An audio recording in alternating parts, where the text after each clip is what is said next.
the real reason that you're here, and the reason that I'm wearing this really cool necklace on, if you're watching, that we got here, is you're working on something. You're working on something that's really special, and I want to spend the meat of the episode talking about it, because there's tons and tons and tons of value for everybody in that, right? So first of all, I'm wearing a key. You're wearing actually two keys, and you're gonna tell about those two keys, and yeah, you can listen to them.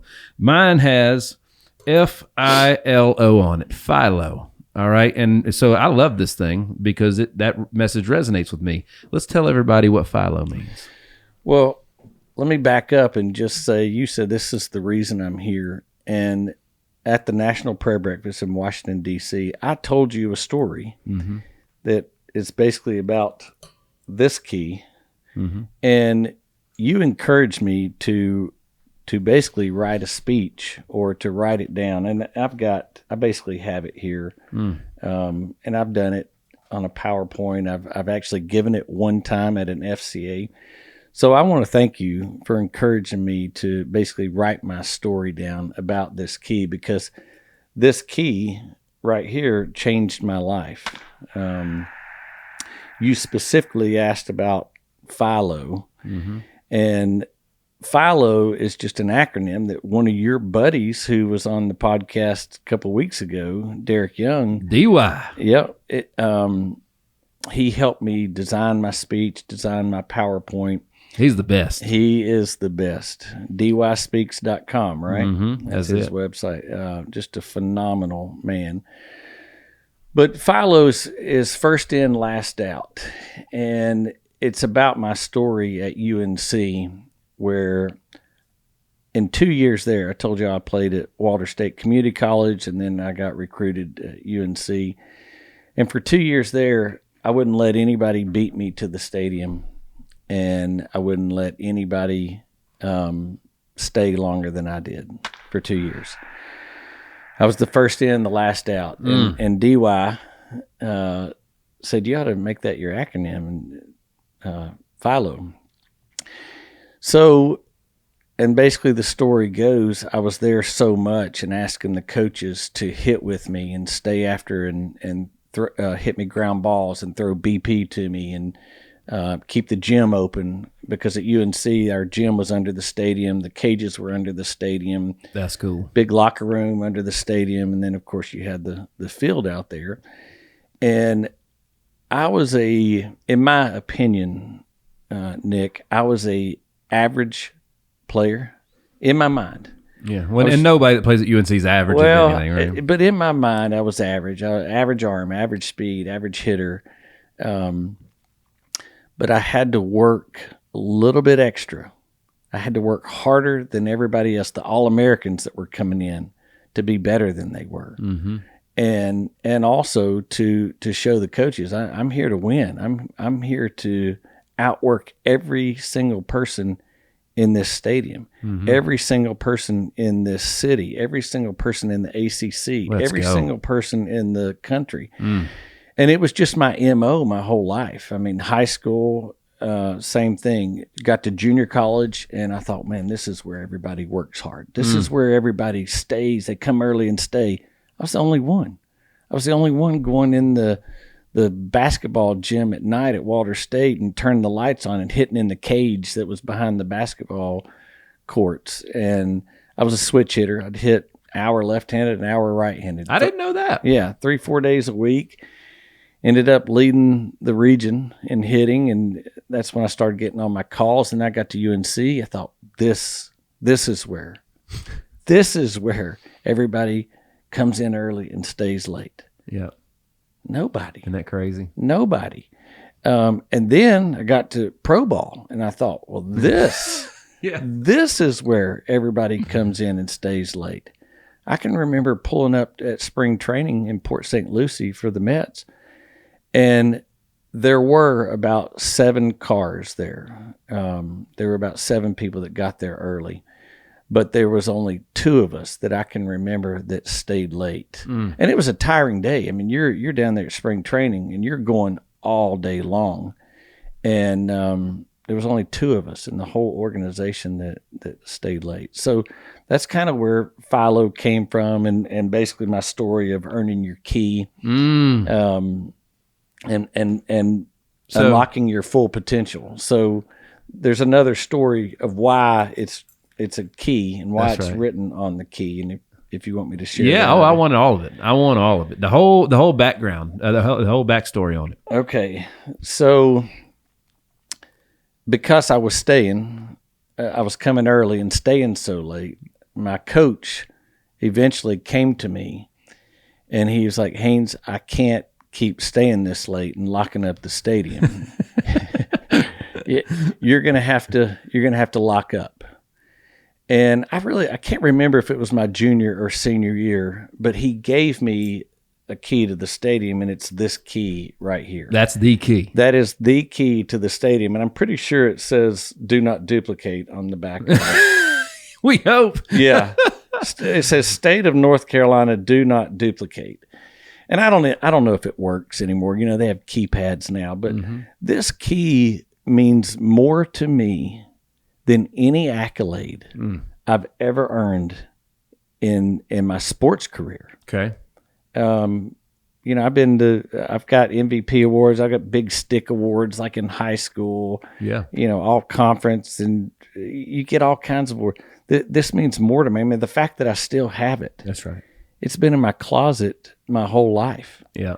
I've been gone since 1995, and this key means more to me than anything that I own because of what it represents. Well, how few people had them too. No, I was the only one. That's it. I was the only one. That's it. But you can go into what the key means. You know, it meant that he trusted me, right? It meant I was responsible. Then you can go into what does the stadium mean? Yeah. And it's basically all the things in life that you can unlock. Wow. In my speech, again, that you encouraged me to do, I talk about Steph Curry. Okay. And I pull up an article about him, and he's a FILO, as you would imagine. Yep. I think anytime you put in extra effort, you're a FILO guy, but you're going to be successful in life. And in the article, it talks about his coach who stays with him after practice, and he shoots 300 to 500 shots after practice every single practice. And that takes a while. Takes a while. And the whole point in that, being a FILO, is he earned a key. He actually earned a key to the city of Charlotte. Wow. And I just thought that's so cool. He got his key. And then what did that unlock for him? It unlocked MVP titles, championship rings. So you can just kind of see my whole speech is about maximizing your effort, giving more than your coworker, not just your coworker, but everybody in the company. If you work for a national company, in your school, don't outwork everybody in your school. Don't outwork everybody on your team. Outwork everybody in your conference. Outwork everybody in your state. Outwork everybody in the country. And it's easy to do nowadays. Kids these days are they're not they like to get on their video games instead of get outside and work and throw. And there's an infielder at Walter State, and he used to talk about throwing a ball up against a wall 500 times a day. He's one of the best infielders I've ever seen. But that's what it takes. It takes outworking everyone. I agree 100%. That was, you know, when you look back, the worst thing that can happen when you look back, because, you know, that's the thing about history is it's always looked at through a 20/20 lens, right? So when you look back at history, the worst thing, in my opinion, is like, man, I could have did more. Yes. I could have. That's really the only regret that I have when I look back is, you know, even more so than I did something I shouldn't have. I said something I should have. It's I could have did more. Yeah. I could have did more. I didn't, which means I didn't give you can't give your best if you don't give your all. Yeah. Right. So at the end of the day, that Billy Ray Cyrus had a song about fallen soldiers, about all gave some gave all. Well, that's true in everything in life, ain't it? All gave some gave all. Yeah. Well, it's funny you say that. I just turned to one of the pages, and it says the key isn't about being the best. It's about being the one who works the hardest. The doors you unlock with it are up to you. Don't outwork your teammates, your classmates. Don't outwork your conference opponents, which I just said earlier. Outwork everyone in the country. Don't look back. The very next sentence. Don't look back and wish, what if? Don't have any regrets. And Nick, I can tell you, I have zero regrets in my career in baseball. Okay. There is not one thing that I can look back on and said, I should have worked harder on this. I should have done this. I gave it everything I had for every minute that I was at UNC and with the Mets. And my career with the Mets was short, but and it's so funny, I wear the UNC hat today because as of today, they're in the Super Regional, hopefully going to win that and go on to the World Series.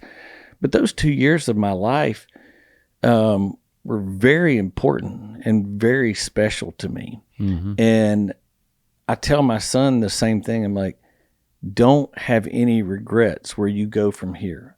Outwork everybody. Work your butt off. So that you can look back and say, I did it. There's nothing else I could have done. There's nothing.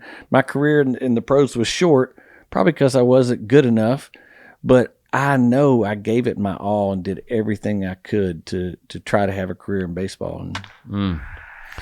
And how, like, again, we're going to get into business here shortly. But I mean, you're talking like, you guys have had all your 4 kids, you and your wife, like as the head of the household, your job was to go out and provide, and you did a damn good job of that. Thank you. Talk to me about how the lessons you learned through that key, how like you literally use those literally still today. You're using those things, the lessons you learned there every single day. Yes. So I actually talk about that in my speech. And when you said that, when you talked about my business and the lessons I've learned, the page that comes up is a gear shift. And most kids don't know what a 5-speed is anymore, but I think about a gear shift because how many gears are usually in a 5-speed? Yeah. 5, That's right? In my opinion, I think that every person has a 6th, 7th, and 8th gear. And when you have debt and you have family, you learn how to shift into that 6th gear, that 7th gear, and that 8th gear. Let's go. And when you go out on your own, and I'll tell you just a quick story about how I got into insurance, and why I had to shift so quickly into 6th, 7th, and 8th gears that I didn't even know I had. And it's because I left after pro ball, I worked for my dad. And after 7-8 years and being director of sales and marketing, God was leading me somewhere else. And I started a sales and marketing company that I knew beyond the shadow of a doubt through a lot of prayer, that's where God wanted me. And it wasn't going too well after 3 years. And I didn't understand it because I knew that God wanted me there.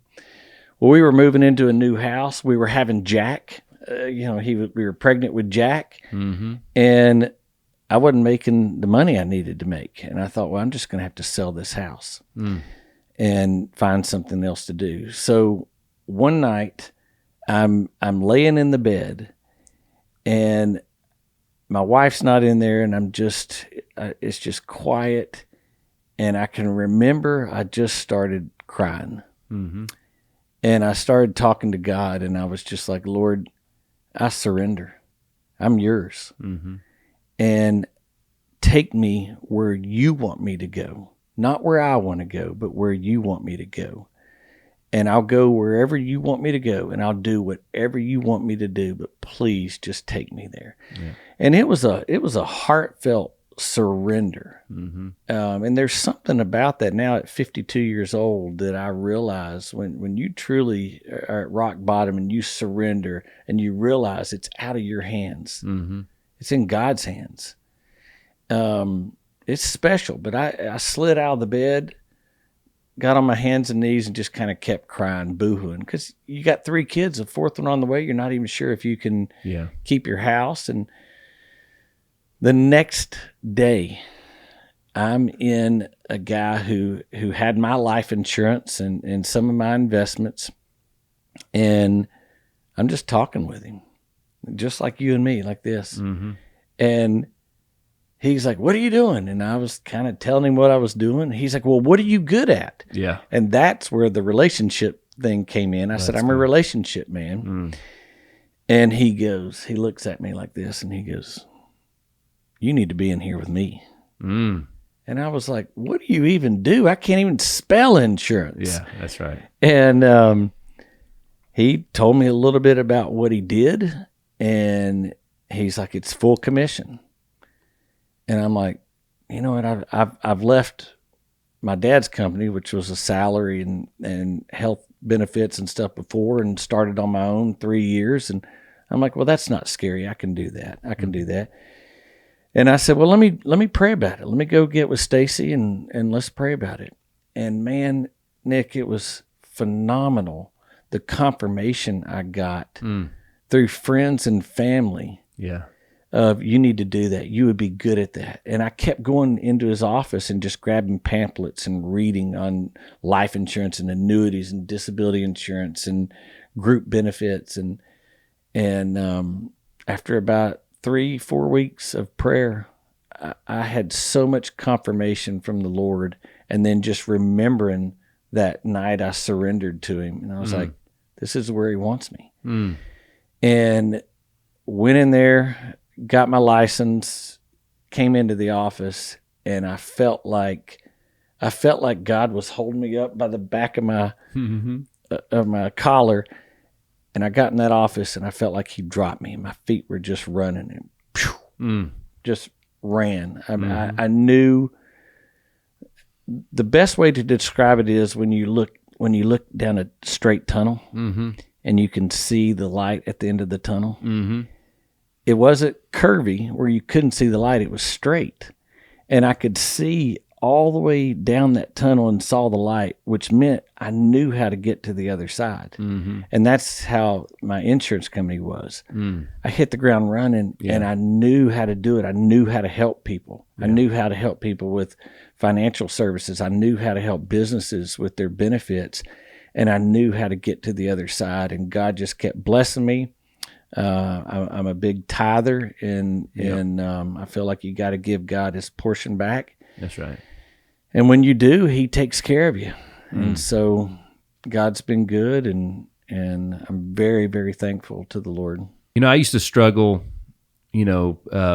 with my faith and the fact that, like, I wanted to, first of all, one of my biggest things I work on all the time is learning how to be able to ask for help. Okay. I always, being taught old school tough, which I wasn't taught that you got it and you don't need the Lord. I was taught the opposite. That was my interpretation, and it was, it took me a long time. I was in my 30s, probably pushing 40 when I realized, mid 30s, pushing 40 when I realized by giving it to God is actually how I trusted myself. Like that was the thing, is I was treating it as like two different entities, when really like God was in my heart, and I just had, by trusting God, that was me putting faith in myself. That was the biggest thing. And the other thing I realized too, and this was just a couple of years ago, and everything I had done, whether it be sports, music, all the things we did in business, having bars downtown on Broadway and all that stuff. Everything I'd done was done at somewhat of an elite level. Like I'd gone, maybe not, I didn't make it to the big leagues in baseball, but I did make it really close, in the professional ranks and the same things.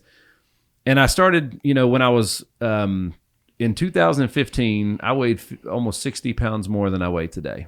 And when we see those pictures, like, I'm disgusted by those. It's gross, and my son was young, and I look back at those and